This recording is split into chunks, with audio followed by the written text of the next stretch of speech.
हे आमची फेमस तळी आम्ही हनुमान तीर्थ म्हणटा आणि आमचे थोडे गणपती पायता हांगसर आणि म्हत्वाची तळी हेजे म्हाका पयलीं लोक उदक हे शेतां बितां ह्या शेत वयताले आनी खावपाकूय वापरताले म्हणजे मातशी मदीं कितें जालें तितून कचरो बिचरो पडून ती मातशी पुरवली ही आतां परती सारकी बांदून घेवपाची आनी ती हनुमान तीर्थ जी आसा लोकां पर्यंत पावची उद्देशान म्हणजे 36 लाख 36 लाख खर्च करून येना 46 लाख म्हणजे अर्ध कोटी हेजें काम हें केलें आसा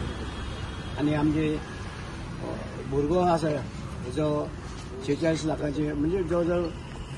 47 लाख आनी हे 47 लाखाचे काम जो आसा यंग भुरगो आसा कॉन्ट्रॅक्टर तो बेगिना बेगीन करतलो कित्याक हांगाय केलां आसा आमचे बस स्टँडाच्या फाटल्यान झरेश्वराचे तो देंवचा बी देवाच्या हातीच भोंवता म्हणजे हेवूय तो बेगीन करतलो म्हणजे हांव ते बेगीन करचें अशें म्हणून मागता आनी हेणें आमची इंजिनियर बी आसा तेणी लक्ष सारकें दिवचें आनी टायम टू टायम तेजे कडेन करून घेवचें.